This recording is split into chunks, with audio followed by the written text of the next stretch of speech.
This solemnity in honor of Christ the King brings our liturgical year to an end, to a close.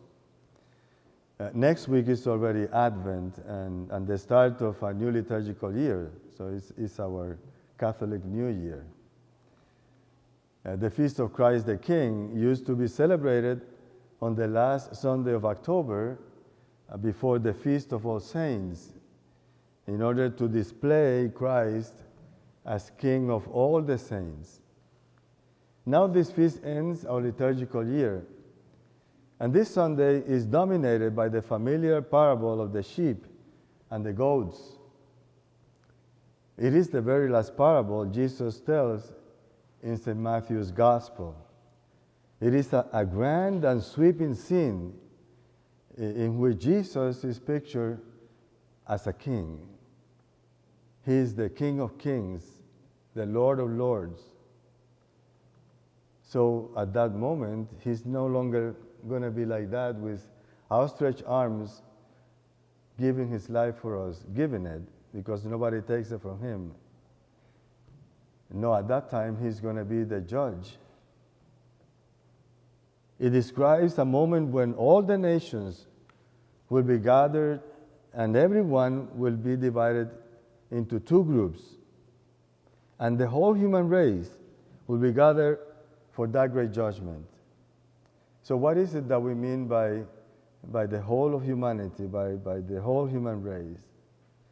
It means everybody from way back, from cavemen and women, from American Indians, Eskimos, the ancient peoples of Africa, Asians, Aborigines in Australia, people in Palm Springs, Florida, and Palm Springs, California, Paris, Toronto, Mexico City, Nigeria, St. Petersburg, both in Tampa and also in Africa, Tortola, St. Thomas. It will be athletes, rock stars, lawyers, manual laborers, fishermen, teachers, airline pilots, computer programmers. And they will all have to see Jesus of Nazareth. So the entire human race, from the first person to the last, will have to appear before the risen Christ. We include Buddhists, Hindus, Jewish, Muslims, so Scientologists. They will all have to appear before Jesus of Nazareth. Also the members of Al-Qaeda, the New Age movement, the New Age devotees, humanists and atheists, they will all appear before Jesus of Nazareth. There are three truths that we must consider in today's gospel. Here's the deal. The first point is that all people will have to appear before Jesus of Nazareth. You know, some would deceive themselves claiming that we are responsible for our life only to ourselves. But the truth is that ultimately we are responsible to Jesus of Nazareth, because every person who ever lived in the end stands before Jesus Christ. His is the last face we will all see before we enter our eternity. And I would love to stand here and say, all will go to heaven. No. Some will go to heaven, others will go to hell. The second point is the measure by which we will be tested. Remember when you were in school and the test was about to come and you were asking each other, well, what's going to be on the test? Well, Jesus tells us very clearly what's going to be on the test. He says, whatever you did for the least of my brothers, you did to me. Here, by the least of his brothers, he means his apostles, his disciples, and his people. You know, we cannot separate the church from Christ. How people respond to the church is how they respond to Christ. The church is the concrete presence of Christ here on earth. in every age. So our fidelity or indifference to the church is our fidelity or indifference to Christ. Of course, those who have never known the church, the test for them is how they respond to any person in need, because God's laws have been written in the heart of every person. That is how our tradition has applied this parable to all of us.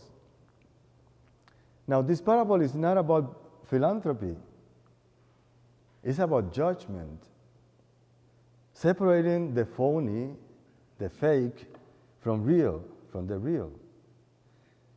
There are ravenous wolves who clothe themselves in sheepskin, but they will be stripped naked before the whole of creation. You know, the sign that we are truly renewed in Christ or by Christ, and that our loyalty to Him is genuine, that our prayers are authentic, and that the Holy Spirit dwells in us, that we are following the light given us. It's not what we say.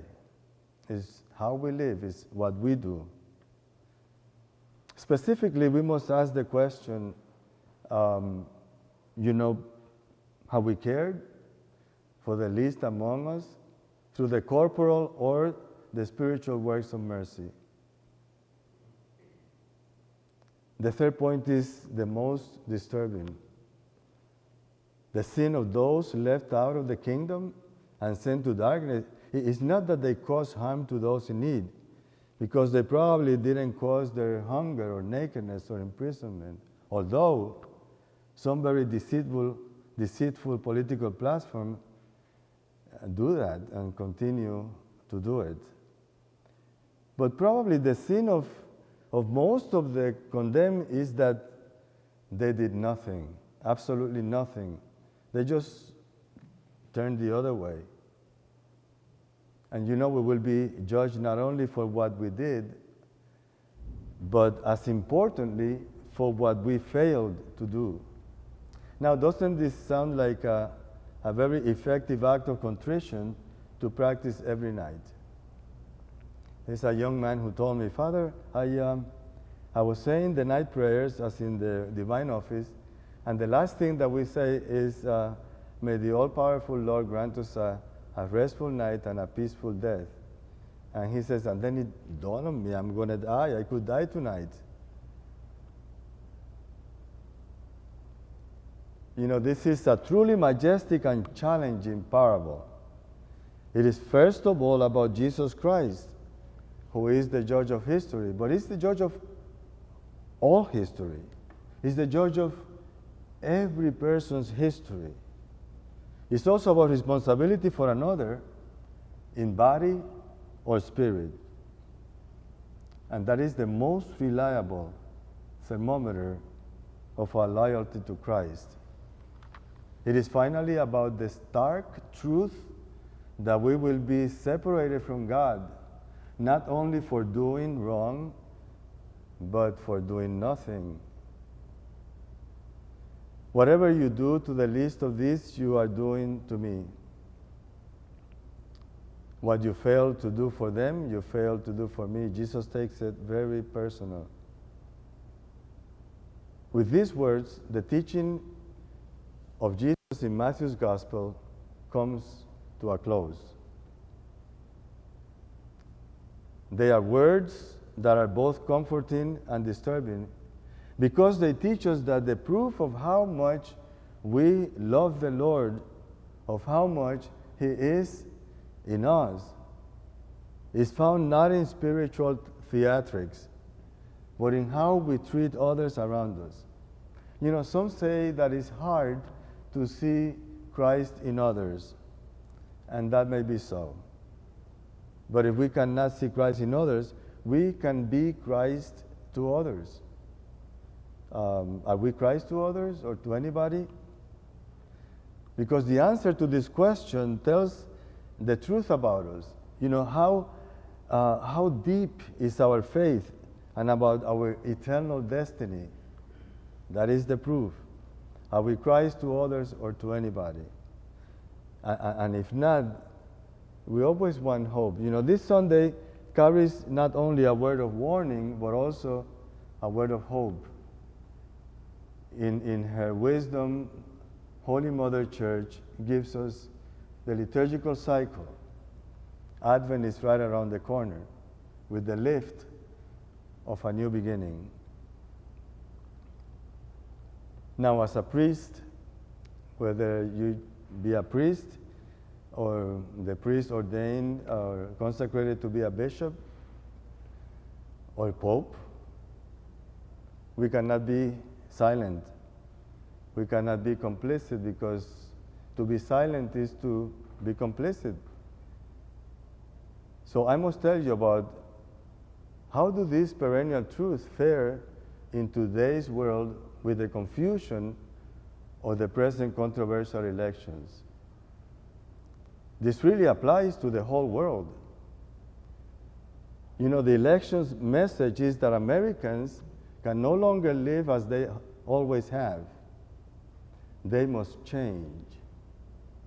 However, the changes proposed to voters by the left reveal a radical neo-pagan agenda that combats frontally the Christian values, and then vaguely defended by the right.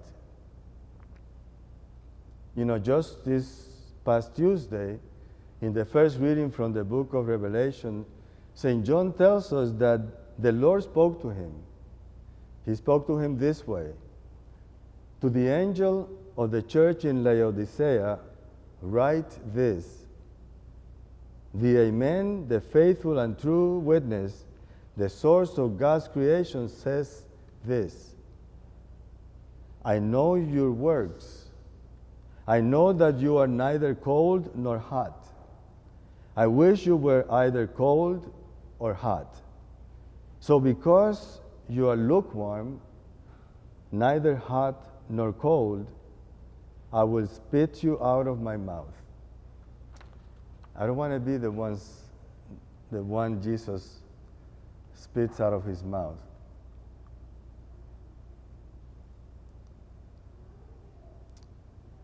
Sad to say, but even much of our hierarchy, our Catholic hierarchy, has gone lukewarm for the last 40 years. Just now, the president of the USCCB, which is the United States Conference of Catholic Bishops, and our Pope, I haven't seen them being criticized by the fake Catholics, the lukewarm, on their calling Mr. Biden and congratulating him on his unauthorized assumption of being President-elect of the United States. The president of the USCCB, in the last conference a few days ago, waited for the last minute to say the last words, and he is praising Mr. Biden for the good things that he stands for. And then almost inaudibly, well, he has a few bad things that he stands for.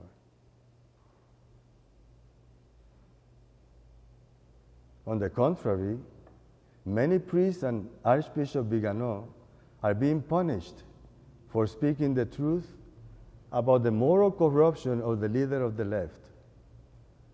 Jesus Christ called it as it was when he told the Pharisees, hypocrites. And whip in hand, he drew out of the temple the fake Jews, the lukewarm. They were making of his house a den of thieves. But keeping the fight in the political field will only lead to a clash of proposals and ever more intense polarization that will ruin our country. I am not here about political arguments.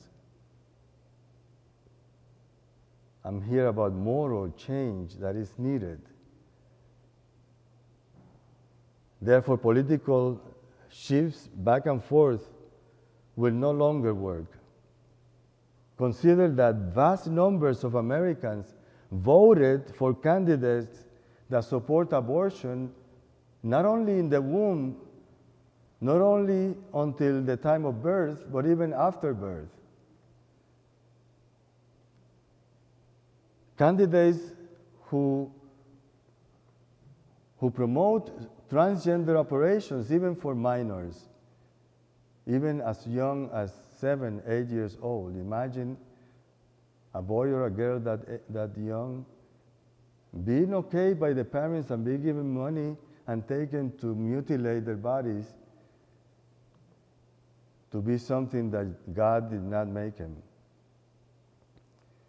Candidates who are okay with legalizing marijuana and even hard drugs.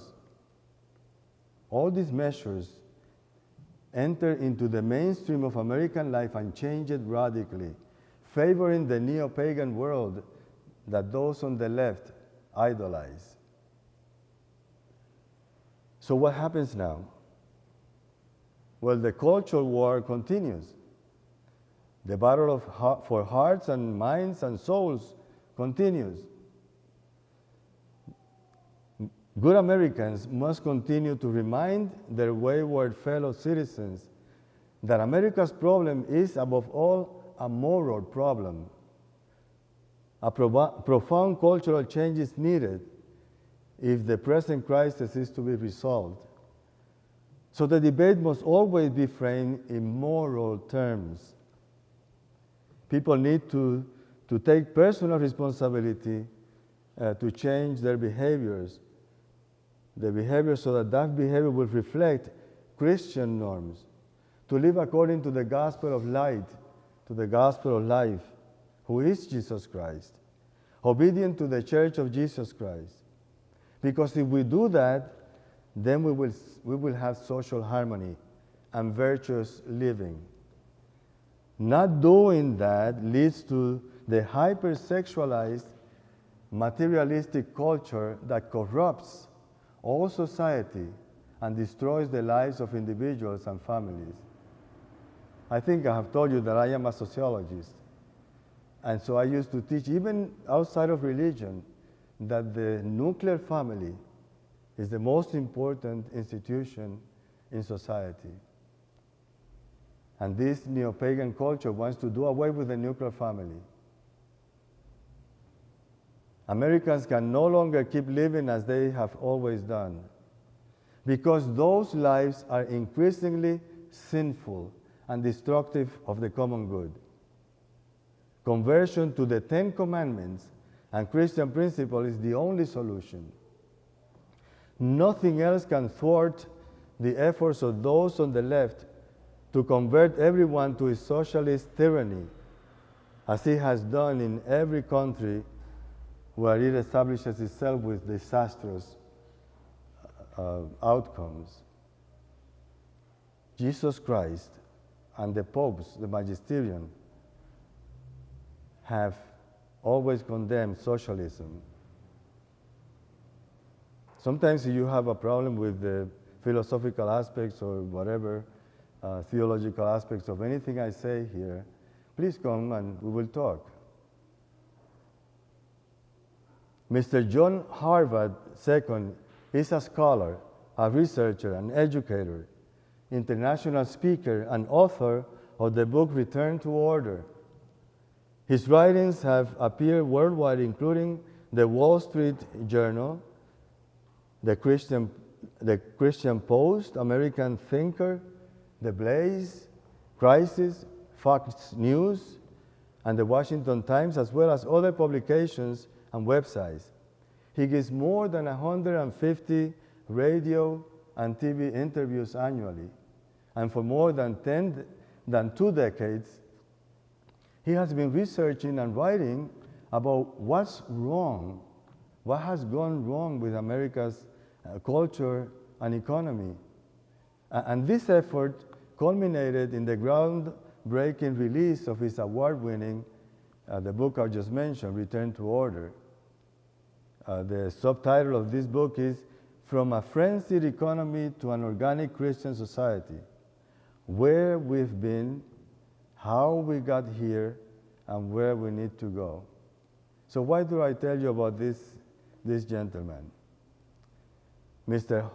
Horvath proposes that there is a link between the 2020 election and Fatima in Portugal, Cova da Iria. He explains that for Catholics, this call to conversion is familiar as it echoes the 1917 message of Our Lady of Fatima. Now, 1917, very interesting.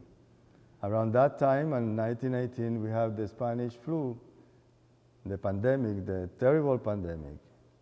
We also have the other terrible thing, which is the Bolshevik Revolution, when Stalin, Trotsky, and Lenin, following Marx's manifesto, Marx and Engels, they poisoned the world. And the Blessed Mother, at that time, even before it happened, warned mankind of disaster at a time of supreme political strife during World War II. I'm sure the Blessed Mother was not fact-checked. She spoke of the errors of Russia, referring to the same communist menace that right now threatens our America in the hands of the left. This is very real. However, the Mother of God did not bring a political program, neither do I. Politics had failed a world at war. Her message asked for prayer, penance, and amendment of life. That's why I've been asking for here. Especially in the last few months, we started doing this. On a Friday, I asked you. She told a sinful world that they could no longer live as they always had because God was already greatly offended. So she called upon people to change their lives radically. The Blessed Mother also asked for a formal consecration of Russia to her Immaculate Heart. And it worked. Catholics started praying the Rosary. Even in Hollywood, a priest made the Rosary very, very popular. And when it came to the Pope, St. John Paul II, he involved Gorbachev and Reagan, and the Iron Curtain came down as promised by the Blessed Mother. But now the devil wants to start again. Now America faces the multifaceted crisis of COVID-19, civil unrest, economic uncertainty, and a radical communist agenda. Make no mistake, it's a communist agenda. And all these things have political implications that must be addressed. However, the threats are beyond the power of politicians to resolve alone. America must return to God. Must return to God, for whom nothing is impossible. And that, my dear brothers and sisters, is the 2020 general elections' great lesson for us Catholics, for everyone.